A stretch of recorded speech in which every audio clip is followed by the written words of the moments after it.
Now, most popular types of requirements are functional requirements and non-functional requirements. ये एक बहुत ही popular question है और आपसे वाइवा में जॉब के अंदर ज़रूर पूछा जाएगा। जब भी आप अपने आप को शो करेंगे कि आप सॉफ्टवेयर इंजीनियरिंग से आपका ताल्लुक़ है, तो आपसे पूछा जाएगा कि ये फंक्शनल रिक्वायरमेंट्स और नॉन फंक्शनल रिक्वायरमेंट्स के अंदर क्या डिफरेंस है। फंक्शनल रिक्वायरमेंट्स के नाम से भी ज़ाहिर हो रहा है, represents the functionality of the system, what the system do। इसको फंक्शन रिक्वायरमेंट्स कहते हैं कि आपका सिस्टम क्या काम करेगा, आपका सॉफ्टवेयर क्या फंक्शनैलिटी प्रोवाइड करेगा, वो क्या सर्विसेज प्रोवाइड करेगा, इसको फंक्शन रिक्वायरमेंट्स कहते हैं। कोई हमने इनपुट दिए सिस्टम को, उस पे सिस्टम ने क्या करना है, और अगर एक ख़ास किस्म की सिचुएशन आ जाती है तो फिर उस सिचुएशन के मुताबिक सिस्टम ने कैसे बिहेव करना है। इसके अंदर ये भी हो सकता है कि हम कहें कि what system should not do, तो वो भी इस फंक्शन रिक्वायरमेंट्स के अंदर इंक्लूड किया जा सकता है। लेकिन बेसिकली फंक्शन रिक्वायरमेंट्स का मतलब ये है कि सॉफ्टवेयर ने क्या फंक्शनैलिटी प्रोवाइड करनी है। नॉन फंक्शन रिक्वायरमेंट्स अगेन उसके नाम से ज़ाहिर हो रहा है, इसको क्वालिटी रिक्वायरमेंट्स भी कहते हैं। Basically how the system would do are known as non function requirements. What the system would do, system क्या काम करेगा, वो फंक्शन रिक्वायरमेंट्स हैं। How the system would do यानी वो कैसे करेगा, इसको नॉन फंक्शन रिक्वायरमेंट्स कहते हैं, या आप इसको कंस्ट्रेंट भी कह सकते हैं, मतलब कितने टाइम में करेगा, तो टाइमिंग कंस्ट्रेंट्स हो गए। इसके अंदर कौन सा डेवलपमेंट प्रोसेस इस्तेमाल होगा, वाटरफॉल होगा या एजाइल होगा, कौन से स्टैंडर्ड्स को फॉलो किया जाएगा, कौन सी आईडीई को यूज़ किया जाएगा, कौन सी प्रोग्रामिंग लैंग्वेज को यूज़ किया जाएगा। इसके अंदर जो क्वालिटी एट्रीब्यूट्स हैं मुख्तलिफ, वो किस तरह से होंगे। तो ये सारी चीज़ें जो हैं वो नॉन फंक्शन रिक्वायरमेंट्स कहलाती हैं। हम इसके भी थोड़ी देर के अंदर और भी डिटेल को स्टडी करते हैं। नॉर्मली ये होता है कि ये पूरे सिस्टम के ऊपर अप्लाई होती हैं नॉन फंक्शनल रिक्वायरमेंट्स, किसी एक फंक्शनैलिटी के ऊपर या एक सर्विस के ऊपर अप्लाई नहीं हो रही होती। थर्ड टाइप भी यहाँ पे मेंशन है which is known as domain requirements. Domain कहते हैं एरिया को, जिस एरिया में या जिस नीश में आप सॉफ्टवेयर डेवलप कर रहे हैं, तो बाज़ दफ़ा वहाँ से भी कुछ रिक्वायरमेंट्स आ जाती हैं which are known as domain requirements. For example अगर आप एक फाइनेंशियल सिस्टम बना रहे हैं, तो फाइनेंशियल सिस्टम की अपनी रिक्वायरमेंट्स होंगी। आप अगर एक किसी यूनिवर्सिटी या कॉलेज वगैरह के लिए कोई सॉफ्टवेयर बना रहे हैं, तो फिर आप एजुकेशनल डोमेन में काम कर रहे हैं, फिर एजुकेशनल डोमेन की अपनी रिक्वायरमेंट्स होंगी। अगर आप मेडिकल से रिलेटेड कोई सॉफ्टवेयर बना रहे हैं, जैसे कि हमने अभी एग्जांपल में भी देखा कि हम एक मेंटल हॉस्पिटल के लिए एक सॉफ्टवेयर डेवलप कर रहे हैं, तो फिर हमारी डोमेन जो है वो मेडिकल डोमेन होगी। तो मेडिकल डोमेन की अपनी कुछ रिक्वायरमेंट्स हो सकती हैं। तो जिस एरिया में आप जिस एरिया के अंदर सॉफ्टवेयर डेवलप कर रहे हैं, उस एरिया की जो रिक्वायरमेंट्स होंगी उनको डोमेन रिक्वायरमेंट्स कहा जाता है, और ये भी आपको फिर फुलफ़िल करनी पड़ती हैं। सो अब हम इसकी डिटेल देखते हैं। फंक्शन रिक्वायरमेंट्स मैंने बता दिया कि फंक्शन रिक्वायरमेंट डिस्क्राइब फंक्शनैलिटी और सिस्टम सर्विसेज। सॉफ्टवेयर क्या काम करेगा, क्या फंक्शनैलिटीज़ प्रोवाइड करेगा, ये इसकी फंक्शन रिक्वायरमेंट्स कहलाती हैं। नॉर्मली ये डिपेंड करता है कि आप किस किस्म का सॉफ्टवेयर बना रहे हैं, आपके एक्सपेक्टेड यूज़र्स कौन कौन हैं, और सॉफ्टवेयर जो है वो कहाँ इस्तेमाल होगा, किस किस्म के सिस्टम्स पर इस्तेमाल होगा। तो ये तमाम चीज़ों पर डिपेंड करती हैं function requirements. Function requirements user requirements भी हो सकती हैं और फंक्शनल सिस्टम रिक्वायरमेंट्स भी हो सकती हैं। वो हम देख चुके हैं कि इनमें क्या डिफरेंस है। यूज़र रिक्वायरमेंट्स जो होती हैं वो हाई लेवल पर होती हैं, और सिस्टम रिक्वायरमेंट्स जो होती हैं वो डिटेल के अंदर होती हैं। एग्ज़ाम्पल के तौर पे हमारा ये मेंटल हॉस्पिटल के लिए सॉफ्टवेयर है। इसके अंदर फंक्शन रिक्वायरमेंट्स क्या क्या हो सकती हैं। So first example is a user shall be able to search the appointment list for all clinics.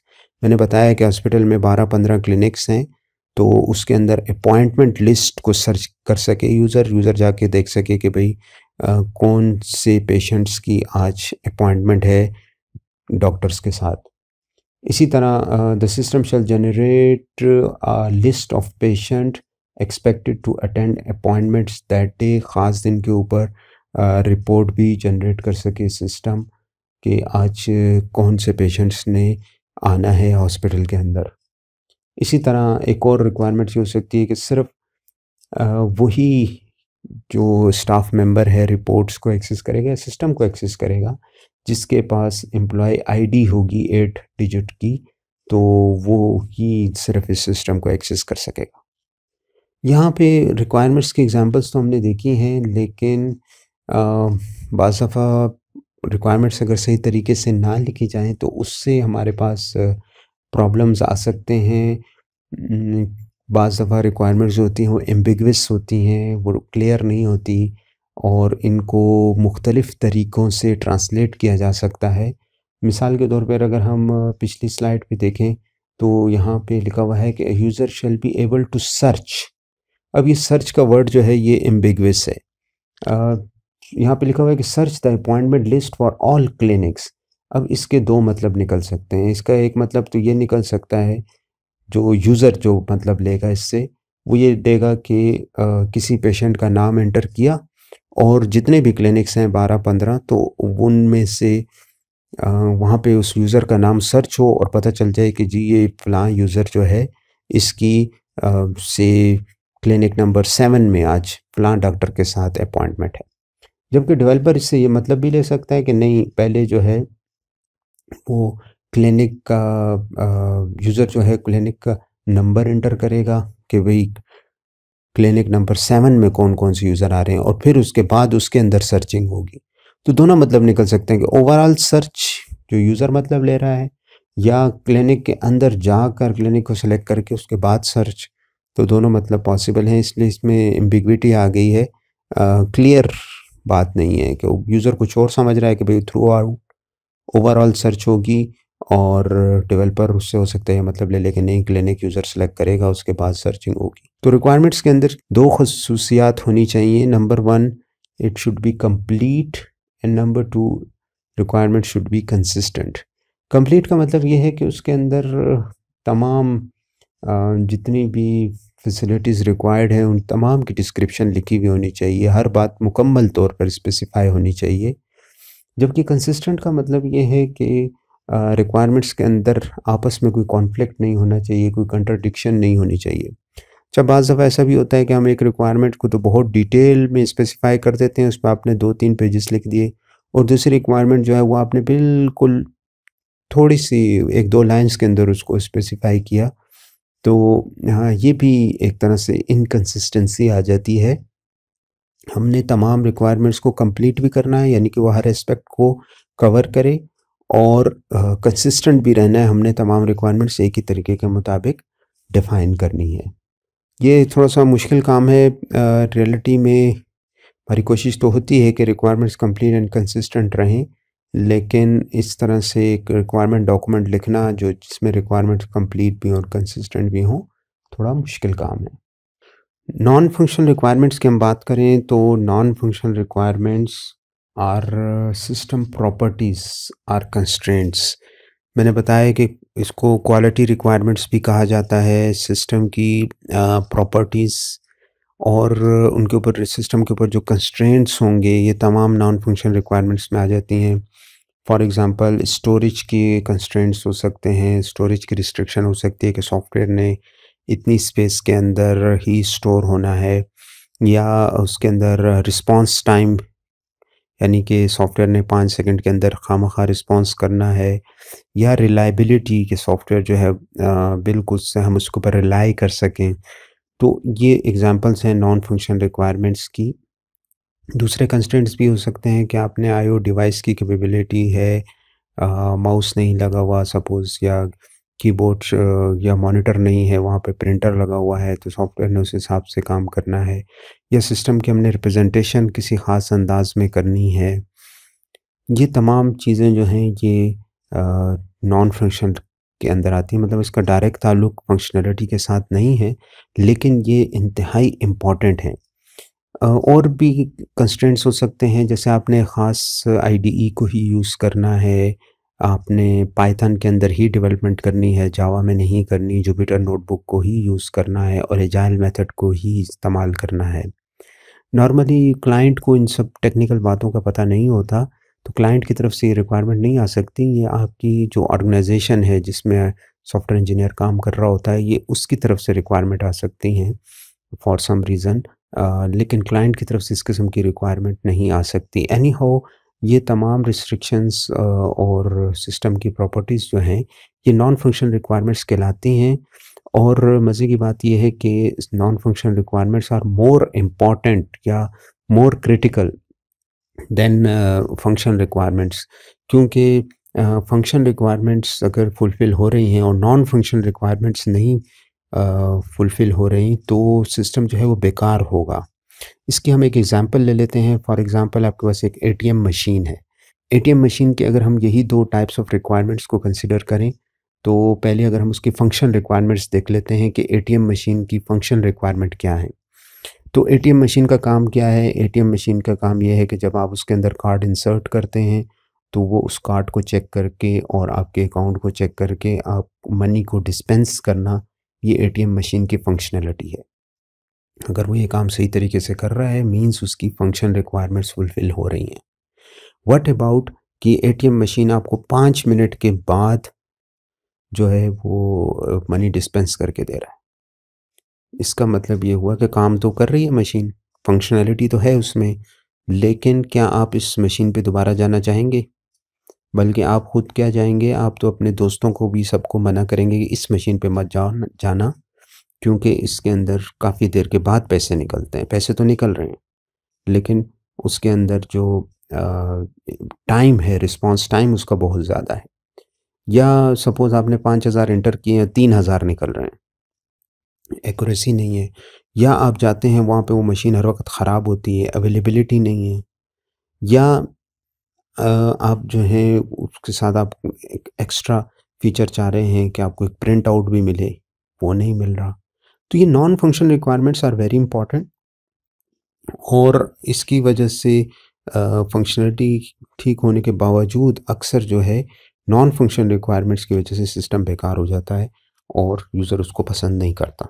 Non functional requirements पूरे सॉफ्टवेयर के ऊपर इफ़ेक्ट डालती हैं, सॉफ्टवेयर का जो आर्किटेक्चर है उसके ऊपर भी, और इंडिविजुअल कंपोनेंट को इफ़ेक्ट नहीं करती, क्योंकि एक फंक्शनैलिटी पे नहीं बल्कि तमाम फंक्शनैलिटीज़ के ऊपर इसका असर होता है।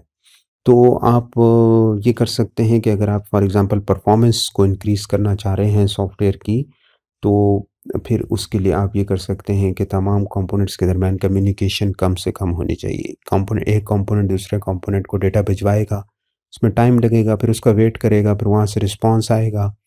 तो ये कम्युनिकेशन कम से कम होनी चाहिए, इससे ओवरऑल पूरे सॉफ्टवेयर की परफ़ॉर्मेंस अच्छी होगी। तो आप देख रहे हैं कि एक नॉन फंक्शनल रिक्वायरमेंट्स को फुलफ़िल करने के लिए हमें हो सकता है पूरा सॉफ्टवेयर का आर्किटेक्चर बदलना पड़े। एक और नॉन फंक्शनल रिक्वायरमेंट्स है सिक्योरिटी फॉर एग्ज़ाम्पल। तो हो सकता है कि हमें सिक्योरिटी लाने के लिए कुछ मज़ीद फंक्शनल रिक्वायरमेंट्स को भी ऐड करना पड़े जो उससे रिलेटेड हो। अपने आप सॉफ्टवेयर को सिक्योर बनाने के लिए हमें, जैसे हमने देखा था कि जो मेंटल हॉस्पिटल वाला सॉफ्टवेयर था, उसको सिर्फ़ वही एम्प्लॉय जिसके पास 8 डिजिट की आईडी है, वो इसको एक्सेस कर सकते हैं। जिनके पास यूज़र नेम पासवर्ड है, तो वही रिपोर्ट्स देख सकते हैं। तो अब ये अकाउंट्स क्रिएट करना और ऑथराइज़्ड एक्सेस देना यूज़र को, अब ये फंक्शनल रिक्वायरमेंट्स आपको ऐड करनी पड़ेंगी सिक्योरिटी की नॉन फंक्शनल रिक्वायरमेंट्स लाने के लिए। हमारे पास फिर नॉन फंक्शनल रिक्वायरमेंट्स की मुख्तलिफ टाइप्स हैं, तो ये उनका एक चार्ट बना हुआ है। इसको हम ब्रॉडली 3 टाइप्स में डिवाइड कर सकते हैं: प्रोडक्ट रिक्वायरमेंट, ऑर्गेनाइजेशनल रिक्वायरमेंट और एक्सटर्नल रिक्वायरमेंट्स। नाम से ज़ाहिर हो रहा है कि प्रोडक्ट रिक्वायरमेंट्स प्रोडक्ट से रिलेटेड हैं, ऑर्गेनाइजेशन रिक्वायरमेंट्स जिस ऑर्गेनाइजेशन में आप काम कर रहे हैं वहाँ से आ रही हैं, और एक्सटर्नल रिक्वायरमेंट बाहर से आ रही हैं। सो प्रोडक्ट रिक्वायरमेंट्स क्या हैं? These are the requirements which specify that the delivered product must behave in a particular way। Product से रिलेटेड हैं कि प्रोडक्ट किस तरह से काम करेगा। तो जैसे मैंने एग्जांपल दी कि प्रोडक्ट जो है सॉफ्टवेयर वो 5 सेकंड के अंदर रिस्पांस देगा, तो उसकी एग्जीक्यूशन स्पीड के बारे में या रिलायबिलिटी के बारे में आप बता रहे हैं। तो इसकी फिर और भी एग्ज़ाम्पल्स हैं, जैसे कि यूज़ेबिलिटी है, इसी तरह स्पेस की रिक्वायरमेंट है, इसी तरह हमारे पास परफॉर्मेंस की बात हो गई, एफिशिएंसी के अंदर आ रही हैं दोनों चीज़ें। डिपेंडेबिलिटी हो गई कि आप सॉफ्टवेयर पे कितना डिपेंड कर रहे हैं, सिक्योरिटी हो गई। तो जो-जो रिक्वायरमेंट्स प्रोडक्ट से रिलेटेड हैं, उनको प्रोडक्ट रिक्वायरमेंट्स कहा जाता है। सेकंड नंबर पे हमारे पास आ जाती हैं ऑर्गेनाइज़ेशनल रिक्वायरमेंट्स। ऑर्गेनाइज़ेशन जिसमें सॉफ्टवेयर डेवलप हो रहा है, वहाँ पर उसकी अपनी कुछ पॉलिसीज़ होंगी, कुछ अपने प्रोसीजर्स होंगे, वो कुछ स्टैंडर्ड्स को फ़ॉलो कर रहे होंगे। तो फिर हमें उन्हीं के मुताबिक काम करना पड़ेगा। जैसे कि मैंने एग्ज़ाम्पल दी कि ख़ास किस्म की आईडीई को यूज़ कर रहे हैं, या ख़ास डेवलपमेंट मेथोडोलॉजी को इस्तेमाल कर रहे हैं, ख़ास प्रोग्रामिंग लैंग्वेज के अंदर काम कर रहे हैं। तो ऑर्गेनाइज़ेशन की अपनी रिक्वायरमेंट्स हो सकती हैं। ये भी नॉन फंक्शनल रिक्वायरमेंट्स हैं, फंक्शनैलिटी कोई भी हो, लेकिन हमने इन रिक्वायरमेंट्स को फुलफ़िल करना है अगर हमने इस ऑर्गेनाइज़ेशन में काम कर रहे हैं। थर्ड नंबर पे हमारे पास एक्सटर्नल रिक्वायरमेंट्स आ जाती हैं। ये वो रिक्वायरमेंट्स हैं जो कि सिस्टम के बाहर से और उसके डेवलपमेंट प्रोसेस के बाहर से आ रही हैं। मिसाल के तौर पर गवर्नमेंट की तरफ से कोई रिक्वायरमेंट्स आ रही हैं, या कोई लॉ से रिलेटेड रिक्वायरमेंट्स हैं, या हमारा सॉफ्टवेयर किसी और सॉफ्टवेयर के साथ जब काम करेगा दूसरे सॉफ्टवेयर के तरफ से कोई इंटरऑपरेबिलिटी की रिक्वायरमेंट्स आ रही हैं, तो ये एक्सटर्नल रिक्वायरमेंट्स कहलाती हैं। ठीक है, इसके अंदर एथिकल रिक्वायरमेंट्स आ जाती हैं, रेगुलेटरी बॉडीज़ की तरफ से कोई रिक्वायरमेंट्स हैं वो आ जाती हैं, और लेजिस्लेटिव जैसे मैंने बताया अकाउंटिंग से और सेफ्टी सिक्योरिटी से रिलेटेड इंफॉर्मेशंस रिक्वायरमेंट्स आ सकती हैं। एग्जांपल हम देखते हैं अपने मेंट केयर सिस्टम को, जो हमने केस स्टडी के तौर पर साथ-साथ स्टडी कर रहे हैं, तो वहाँ पर प्रोडक्ट रिक्वायरमेंट्स क्या हैं? हमारा जो सॉफ्टवेयर है should be available to all clinics, यानी अवेलेबिलिटी की बात हो रही है, which is a important non functional requirements during the normal during the normal working hours, Monday to Friday वो अवेलेबल रहना चाहिए। और जो अगर सिस्टम कभी डाउन भी हो जाता है, तो वो 5 सेकंड से ज़्यादा एक दिन के अंदर उसका डाउन टाइम नहीं होना चाहिए। ऑर्गेनाइजेशनल रिक्वायरमेंट्स क्या हैं कि यूज़र जो है वो अपने यूज़र नेम एंड पासवर्ड देगा, ऑथेंटिकेट करेगा, अपना जो उसको आईडी कार्ड मिला हुआ है उसके ऊपर 8 डिजिट का नंबर है, और उस हिसाब से उसने अपने उस 8 डिजिट नंबर को as a user name enter करना है और पासवर्ड अपना इंटर करना है। इसी तरह एक्सटर्नल रिक्वायरमेंट ये है कि पेशेंट्स हैं उनका रिकॉर्ड बाहर नहीं जाना चाहिए, उनकी प्राइवेसी को लीक नहीं होना चाहिए, एक किस्म से सिक्योरिटी भी है लेकिन प्राइवेसी भी है।